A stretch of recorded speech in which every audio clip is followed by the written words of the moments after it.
Week 11 of the NFL had a number of displacements and injuries, which caused golden opportunities for your Week 12 waiver wire. We'll talk about all the best pickups to round out your Week 12 roster coming up next.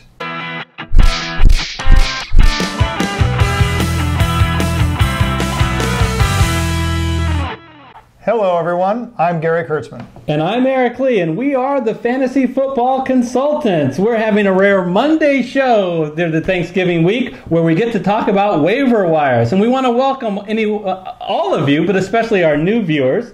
If you were just figuring out what these two guys are all about, we're about providing you both entertaining and informative news all about, well, fantasy football leagues for waiver wire pickups today, but we also dabble in DFS as well as survivor pools. Welcome. If you haven't yet, go ahead and hit that red subscriber button. This is our very first season doing this. Once we get to 1,000 subscribers, we will be doing a behind-the-scenes video with some of our bloopers and things, so you're not going to want to miss that. So help us get up to that 1,000 subscriber level.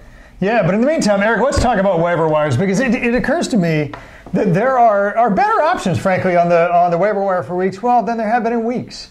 And there are some opportunities with some really plum jobs. RB1 on a running team, a QB1 on the best passing team in football, and more that are all available on your Week 12 waiver wire. So this is the time, if you still have dollars remaining on that fab budget, this is the time to spend them this week.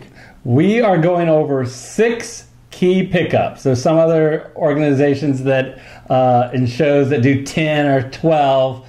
That's not our goal. This show is all about finding a star, not feeling sorry for people who aren't very good. We think these 6 will really be difference makers in your run to the playoffs. Yeah, and let's talk about the first one, Gus Edwards.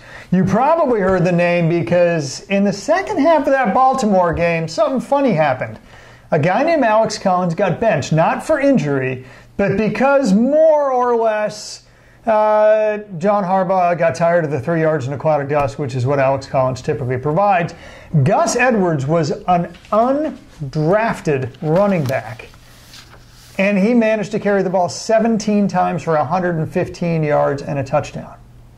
Now, in case you're thinking that's a fluke, if you go back and look at Gus Edwards' stats over the entire year, and I will grant you it's a small sample size, he was averaging over 6 yards a carry. Mathematically, of course, last game was over 6 yards a carry, just a much bigger sample size.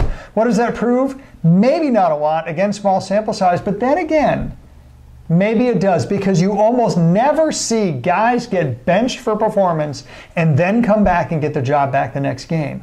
I think we can safely assume that for at least one more week, and Eric, possibly through the end of the season, Gus Edwards is Baltimore's running back, and that is a hugely valuable thing, because in Baltimore, not at the beginning of the season, but certainly now, Coach Harbaugh has espoused the bell cow running back concept. So what does that mean? That means he's going to be on the field first down, second down, and third down, and get the goal line carries, and even go out and run some receiving routes. Now, you're not going to get a whole lot of receiving yards with Gus Edwards, but you are going to get 20 touches a game. You are going to get the goal line carries, and you're going to do it for a Baltimore offense, which is really pretty good. It's certainly above average. Eric, when are you ever going to have a RB1 available for an above-average offense and a true bell cow running back this late in the season? This is a guy you blow your fab budget for. Yeah, everything that Gary said is true. But in addition to that, as we've done in another video, we've looked at the playoff matchups. No team has a better matchups in the playoffs than the Baltimore Ravens as far as defenses defending against running backs. Look at this. They play Kansas City, Tampa Bay. Kansas City and Tampa Bay can't stop anybody, especially running backs. Those are their first 2 matchups, and they wind up with the Chargers, Gary. So, wow, Gus can really not only help you get to the playoffs, but excel once you're there. Actually, I'll do one better. They have the best matchups against a running back for the entire regular season. Not just going to help you in the playoffs, but for the next 3 games, they got cupcakes there too. It's an incredible schedule. Yeah, isn't that what I just said? Whole rest of the season, baby. Okay. Not just playoffs. That's what I thought I said, but I'll let the viewers rewind that. All right, so another pick, number 2 on our list. Boy, I know we're just bouncing back and forth between the two. It's Jameis Winston. Look, even though the Tampa Bay coaches can't figure out whether they want to go for Fitzpatrick or Jameis Winston, the point is Jameis Winston is available in tons of leagues, so you should go out and grab him. The Tampa Bay passing offense is still number one in in fantasy football. And that's where the difference between fantasy and real life is, Gary. Look, no one is going to accuse Jameis Winston of being one of the top quarterbacks, but he is one of the top fantasy quarterbacks if he's playing. Why? Because Tampa Bay can't do two things. They can't run and they can't play defense. And because of that, they have to throw the ball a lot. And yes, that means interceptions, but it also means tons of yards and tons of touchdowns. Yeah, I mean, look, on a per-game basis, Jameis Winston is the top 7 quarterback in fantasy football. Now, I mean, you're right. There's the difference between fantasy and reality. But, hey, we can absolutely expect the same level of performance for the rest of the season with Winston as we have seen with him in the previous. Now, that includes your turnovers, but you're right. That also includes the third most passing touchdowns of anybody in football and the first most passing yards. So, again, kind of like Gus Edwards, this late in the season, you almost never see a quarterback with an incredible opportunity on an incredible passing scene, a passing team, come up and be available for waivers. He's another guy. If you need a quarterback on your team, this is another guy to spend a large chunk of that fab budget for. All right, number 3 on our list. Number 3, and now that we've gotten the first 2 out of the way, there's a little bit of a drop. You want to blow the fab budget for Edwards and Winston, assuming that they're named the starters, which they should be shortly. Keke Coutee. Now, we talked about Keke Coutee before. Keke Coutee used to be 1% owned. He's now, 2 weeks later, 30% owned. Well, okay, but what's happening with the rest of 70% of you guys? Well, Keke Coutee is really good. Keke Coutee is somebody who should be on the wide receiver 3 or flex considerations for almost any fantasy team out there. Why? Frankly, because he's got a quarterback throwing to him. Deshaun Watson's he's pretty darn good. Last time I checked. Pretty okay. Yeah. Keke Coutee is the undisputed second option on that team. Now, there's some guy called DeAndre Hopkins. I hear he's pretty good, and he's certainly not going to be supplanted as number 1. But bear in mind, whatever we thought of Will Fuller at the beginning of the season is what you should think of Keke Coutee now, because he gets the same level of targets, so he gets the same volume, he runs the same routes, he basically has the same attributes, although I would argue even slightly better hands than Will Fuller does. Bottom line is this: if Will Fuller was fully healthy and out there on the waiver wire, he would be snapped up by a lot more than 30% of the teams. That should also be true for Keke Coutee. Gary, a lot of people aren't concerned about the D you talked about, DeAndre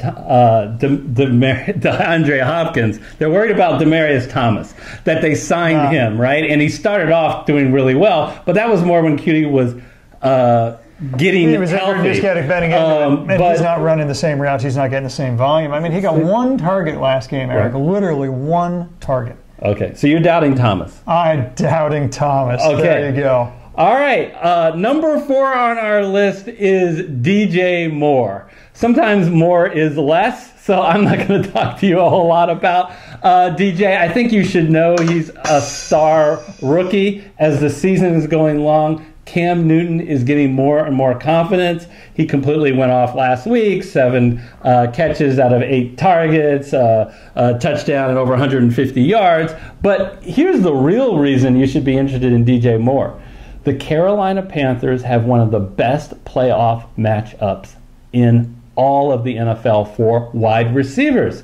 And you need to take advantage of that, because when Cam is throwing the ball a lot, DJ Moore consistently, his play elevates accordingly. So look at the matchups. Even in Week 13, before the playoffs, they played Tampa Bay. Read my earlier comments. Tampa Bay can't stop anybody. And then in the playoffs, they're going to get Cleveland, New Orleans, and Atlanta. Gary, hop on DJ Moore. Yeah, you're not going to get better matchups than that, folks. And it's not like DJ Moore is competing to be the number 1 wide receiver. They don't have anybody else in Carolina with that kind of talent, that kind of skill set. He just needs experience, and he's been getting more and more of that over the regular season, which is why you're starting to see him do better and better. Absolutely. That would be a great pickup. So now we're getting down to Bruce Ellington, the former Swiss Army knife for the 49ers. Who's Bruce Ellington? Swiss Many Army knife people for are the saying. Detroit Lions. He's been around in the league for, roughly speaking, about a decade. So he's a relatively well-known guy. But, the bottom line is he's a guy where you need opportunity to succeed, right? Because he doesn't have the skill set of some of the top wide receivers in the league. Well, he's got opportunity now because on a Detroit Lion team that used to have a three-headed monster at wide receiver, Golden Tate is now gone. He's in Philly. And marvelous Marvin Jones has a bone bruise. And the funny thing about bone bruises are sometimes they're not actually bone bruises. He's going to get a second opinion this week on that because he's nowhere near being able to play. And that is never a good sign, folks. So, what do we know about Marvin Jones? At least he's not going to play Week 12. We have no idea after that. In the meantime, the Detroit Lions are far and away top 10 in passing volume. Okay, and in fact, in most weeks they're top 5. So golden opportunity. Now, he's the wide receiver 2 on the Detroit Lions, but folks, I mean, look, Galladay can only get 10, 12 targets a game. I mean, now you're in Antonio Brown territory. That literally leaves 25 targets for the rest of the receiving core. The running backs are going to suck up 8 or 9 of those, and there is no other wide receiver left.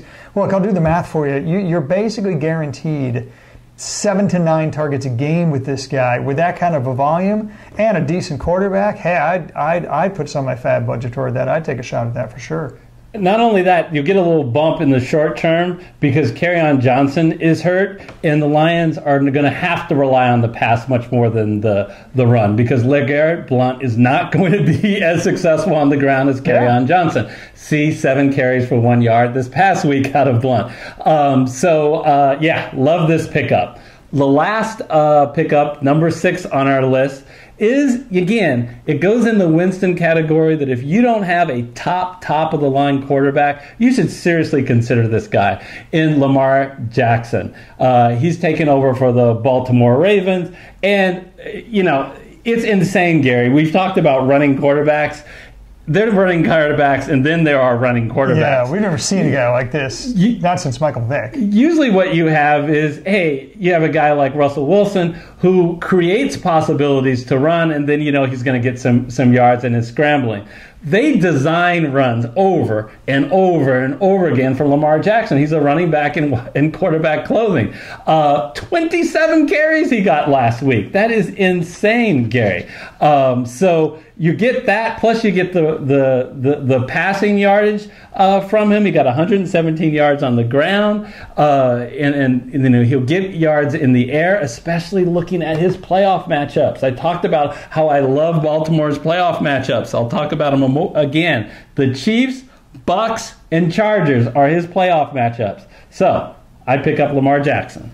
Yeah, I mean, the great thing about Lamar Jackson is his ceiling is maybe a little lower than some other quarterbacks because his throwing ability just isn't there yet. But man, his floor is so much higher because you can absolutely reasonably expect him to get 80 to 100 yards rushing a game.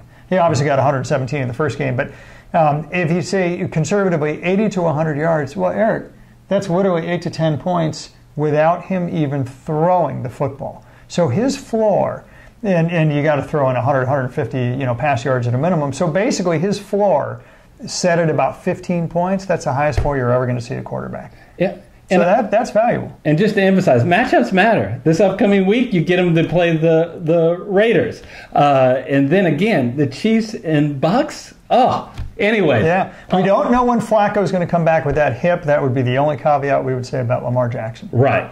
And talking about matchups, that's what we have done. We dedicated a video for both quarterbacks, running backs, wide receivers, tight ends, and defenses, which you win and lose the game. You play to win the game. You don't play to just play it.